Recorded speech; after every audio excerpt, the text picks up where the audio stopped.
Buntut kasus bos rental tewas di Pati, polisi sita 6 mobil dan 23 motor bodong. Isu daerah penadah kendaraan curian di Sukolilo Pati mencuat setelah seorang bos rental mobil tewas dikeroyok.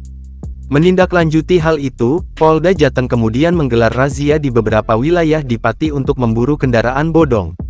Polda Jawa Tengah mengobok-obok 3 wilayah di Kabupaten Pati untuk memburu kendaraan bodong, Kamis tanggal 13 Juni tahun 2024.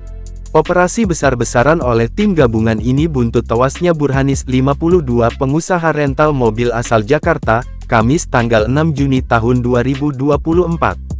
Terlebih, kasus itu juga viral di media sosial yang merembet pemberian julukan, Kampung Bandit, di sebuah wilayah kecamatan di Kabupaten Pati. Direktur Reserse Kriminal Umum Direskrimum Polda Jateng Kombes Johansson Ronald Simamora membenarkan ada operasi gabungan yang melibatkan Polda, Polres dan Polsek setempat. Puluhan personel terlibat dalam operasi itu untuk mencari kendaraan bodong. Kami sita 6 mobil dan 23 motor dalam operasi ini, kata dia saat dihubungi Tribun.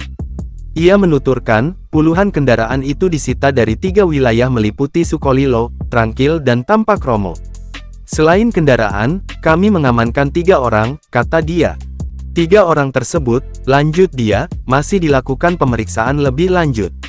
Misal terbukti peran mereka nanti akan kami naikkan jadi tersangka, ujarnya.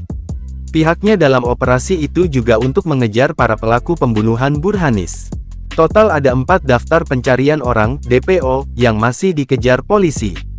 Kami masih memburu 4 orang tersangka misal tidak menyerahkan diri kami lakukan tindakan tegas terukur, tuturnya.